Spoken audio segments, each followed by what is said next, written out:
In the late 20th century and early 21st century, a large number of Muslims immigrated to Western Europe. By the year 2010, there was an estimated 44 million Muslims living in Europe, which made up 6% of its population, and including an estimated 19 million in the European Union, which made up 3.8% of the population. The Muslim population is expected to grow over 8% by the year 2030. Now, what will this mean for the future of Europe and the Muslim community at large in the coming decades? Now, the Muslim community is a relatively small community in all of Europe. However, in some countries like Sweden as well as France, the Muslim population is much higher.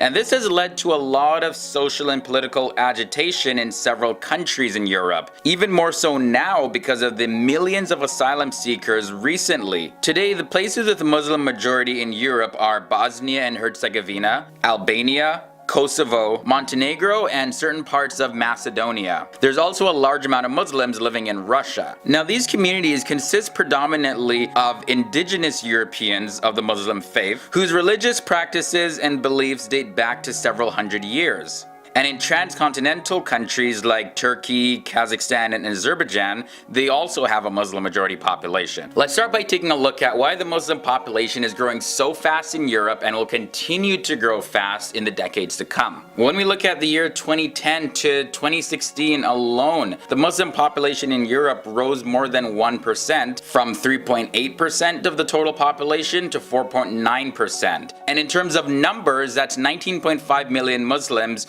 increased to 25.8 Muslims. Now, based on the current numbers, by the year 2050, the Muslim population in Europe would more than double, rising to 11.2% or more. And this depends on how much immigration is allowed in Europe in the future. Now, even if in Europe there was a Muslim ban where Muslims could not immigrate there anymore forever, the Muslim population is still estimated to grow to 7.4% in Europe. This is due to the high amount of youth that live in Europe who are Muslim, as well as the high fertility rate of the current Muslim residents. So there's a lot of young people there who have not had children yet, and when they start having children, populations multiply. However, in the year 2010 to 2016, the biggest factor affecting the Muslim population growth in Europe was migration. It's estimated that 2.5 million Muslims came to Europe for reasons other than seeking asylum. And these reasons include, finding jobs, going to school, and 1.3 million of those Muslims already have or expect to receive refugee status, meaning that they'll be staying in Europe. And then we look at the natural growth, which was the second biggest factor. In the Muslim community in Europe, there were 2.9 million more births than deaths during the period of the year 2010 to 2016. And then we look at religious switching, and it's estimated to be a small factor in the Muslim population change,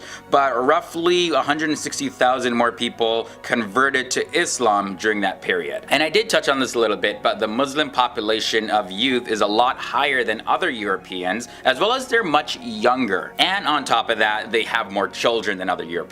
In 2016, the average age of Muslims throughout Europe was 30.4, and this is 13 years younger than the average age for other Europeans, which was 43.8. So you can also look at it like this: 50% of all the European Muslims are under the age of 30, and this is compared with 32% of non-Muslims in Europe. And on top of that, the average Muslim woman in Europe is expected to have 2.6 children, which is one child more than the average non-Muslim woman, which has 1.6 children. Now, there is some concern inside of the Muslim community in regards to the new laws that are limiting them to enter the country. Some say that the new laws targeting Muslims bring us back to the times when innocent Jewish children were abducted and imprisoned to save them from eternal hellfire. However, it's not just the Muslims who are desperately in search to find more effective solutions that do not alienate Muslims or any other group of people based on their religion or country, but the fears are that history is just gonna repeat itself. Take, for instance, in 15th century Catholic Spain. The monarchy set out to solve the Jewish question,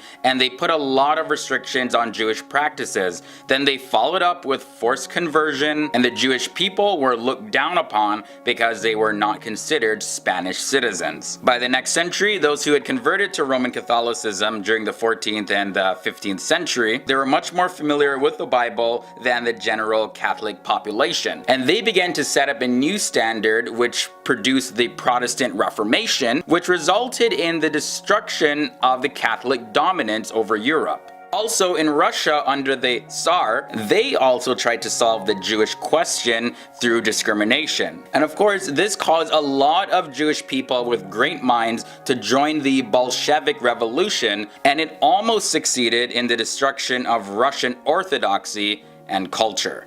Despite these concerns that people have, the view towards Muslims varies widely when you look across Europe. According to the European Monitoring Center of Racism and Xenophobia, they report that the Muslim population tend to suffer Islamophobia all over Europe. However, the perceptions of views of Muslims may vary. And in the year 2016, the Pew Research Center, they conducted a survey in 10 nations, and they found that negative views about Muslims was actually prevailing in Eastern and Southern Europe. However, the majority of people who responded in the UK, Germany, France, Sweden, as well as the Netherlands, they gave the Muslims a favorable rating. What they also realized is that the views about Muslims are tied to people's ideology. So there were 47% of Germans on the political right that gave Muslims an unfavorable rating, and that number was at 17% for those on the political left who gave Muslims an unfavorable rating. This gap between the left and the right is also seen in the countries Greece and Italy,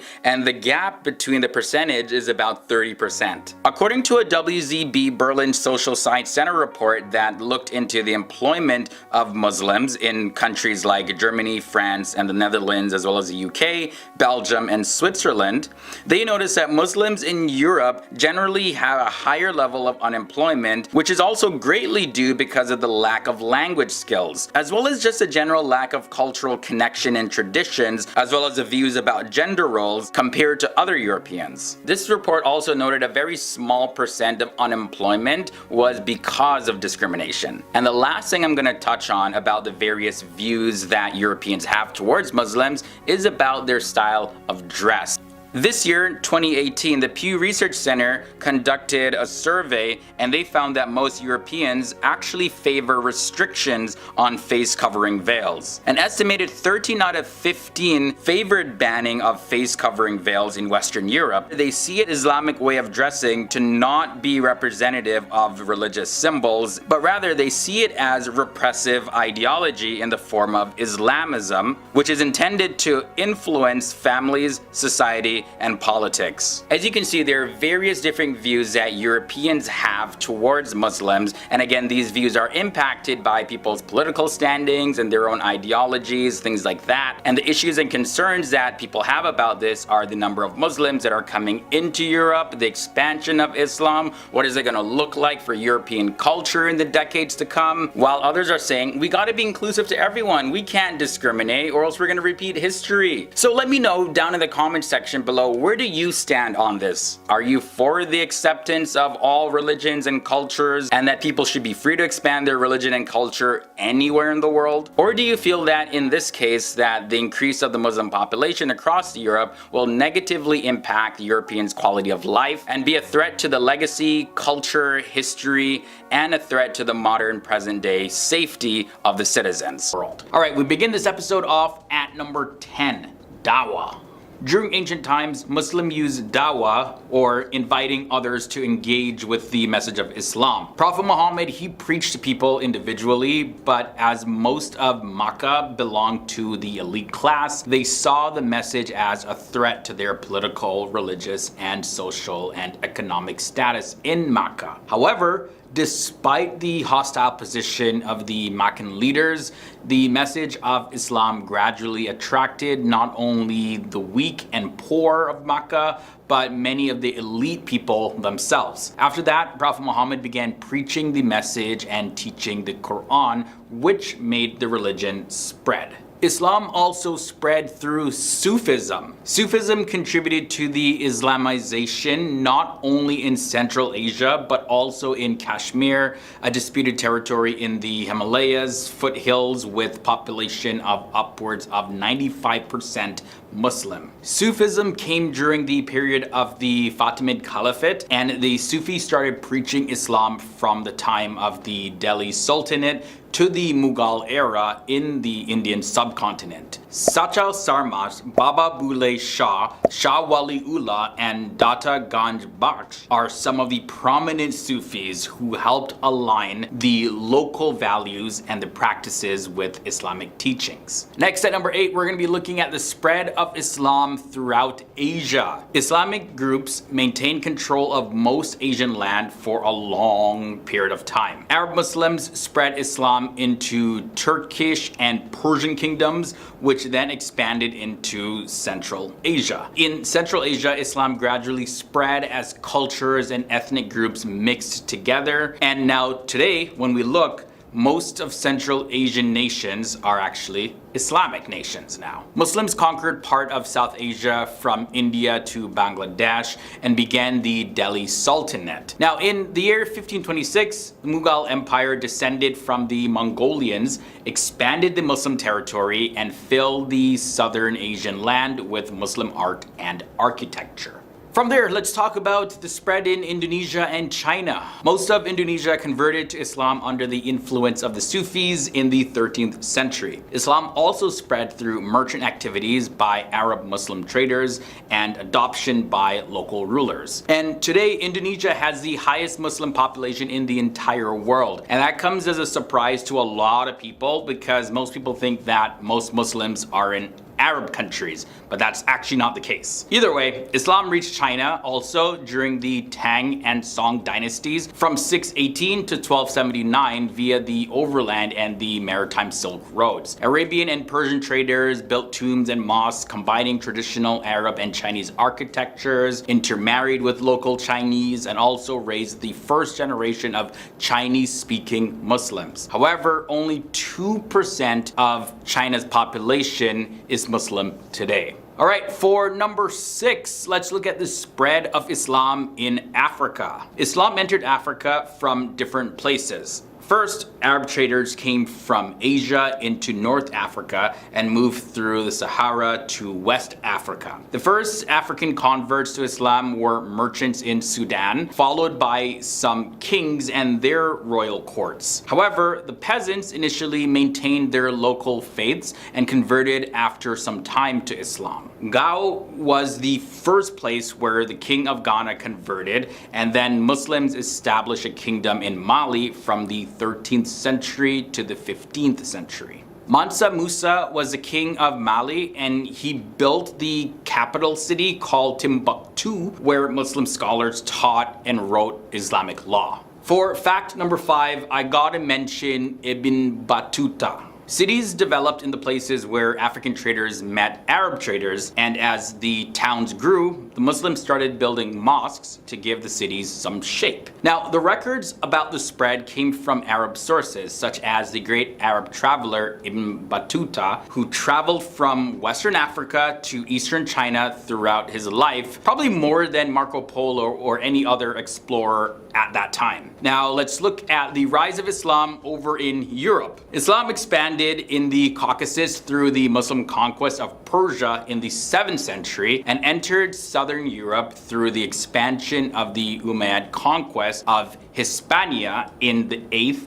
to 10th centuries. Muslim political entities, they existed firmly in what is today Spain, Portugal, Sicily, and Malta during the Middle Ages. And the Ottoman Empire, they further expanded into southeastern Europe, and it consolidated its political power by invading and conquering huge portions of the Serbian Empire, the Bulgarian Empire, as well as all of the remaining territories of the Byzantine Empire in the 14th and 15th centuries. Many Muslims also migrated to Western Europe in the late 20th century century as well as the early 21st century. And that actually leads us to number 3, migration. Migration, both forced and voluntary, has played an important role in the spread of Islam. The earliest presence of Muslims outside of Arabia was a group of Muslims who sought refuge in Abyssinia during the lifetime of the Prophet Muhammad. This is one of the very famous stories about the life of Prophet Muhammad. Similarly, forced migration brought the first Muslims to the New World through the transatlantic slave trade, laying the foundations for an early Muslim presence in the Americas. The forced migrants became distant from Islam, but then they returned to mainstream Islam en masse, starting in the late 1970s. Also, intermarriage between Muslims and non-Muslims also became a source of the spread of Islam in different parts of the world. One prominent case was that of Sarah, the daughter of Alamund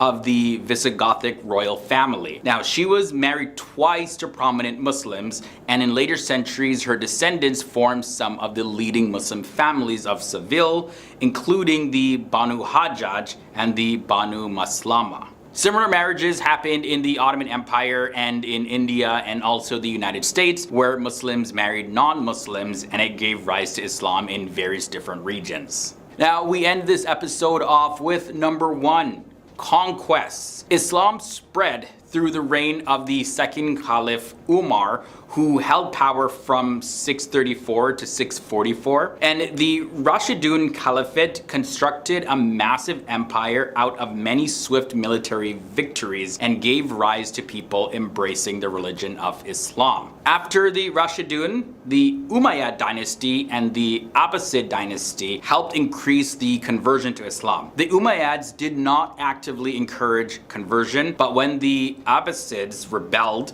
and gained control, Islamic art and culture started to flourish in the land, and they are famous for initiating the Islamic Golden Age. New projections by the Pew Research Center shows that factors such as fertility rates, as well as the size of the youth populations among the world's major religions, as well as people switching from one faith to another, is going to really determine which religion is going to grow the fastest. And if current trends continue over the next 4 decades, well, even though Christianity will continue to remain as the largest religious group, Islam will grow faster than any other religion in the entire world. Hey guys, thanks for joining me here on FTD Facts. My name is Leroy Kenton, and I'm going to be looking a lot more into why Islam is the fastest growing religion. But before I get into this episode, guys, so as of the year 2010, Christianity was by far the world's largest religion with an estimated 2.2 billion followers, which was nearly a third of the globe's population. And then in second place was Islam at 1.6 billion followers. Now, when we look at the projections by the year 2050, the number of Muslims will nearly equal the number of Christians all around the world. And then when we look at Europe, Muslims will make up 10% of the overall population. And then finally in the United States, Christians will decline from more than 3/4 of the population to 2/3 of the population in the year 2050. However, Muslims will be more numerous in the US than people who identify with Jewish religion. Now, these projections take into account a few things. First, the current size and geographic distribution of the world's major religions, as well as age difference, fertility, and mortality rates. But what is the real reason why Islam is growing so fast? Well, to answer this question, I want to look at 4 things. So first off, globally, Muslims have the highest fertility rate, an average of 3.1 children per woman who gives birth. Muslims have more children than members of the 7 other major religions in the world. And the second thing to take note of is another important thing that determines the growth is the age distribution of each religious group. So from the year 2010, a high percent of Muslims, about 34% of them, were younger than the age of 15, which means that Muslims had a higher youth population than any other religion, which is why Muslims are projected to grow faster than the world's overall population. Yeah, that is crazy. And the third thing I want to look at is international migration. So international migration is also going to impact the Muslim population. Using data from previous migration patterns, we see that Muslims are expected to increase from 5.9% in 2010 to 10.2% in the year 2050 in Europe alone. And now the fourth and final thing. By the year 2050, Muslims are expected to make up more than 50% of the population in 51 countries around the world. We also see that the Republic of Macedonia and Nigeria are projected to gain Muslim majorities by that time. Meanwhile, religious switching, or people that have changed faith to another faith, this is expected to hinder the growth of Christianity by an estimated 72 million between the years 2015 to the year 2060. However, this is not expected to have a negative net impact on the Muslim population and growth all around the world. So based on all these factors, in the year 2050, yes, Islam would be the largest religion on the planet.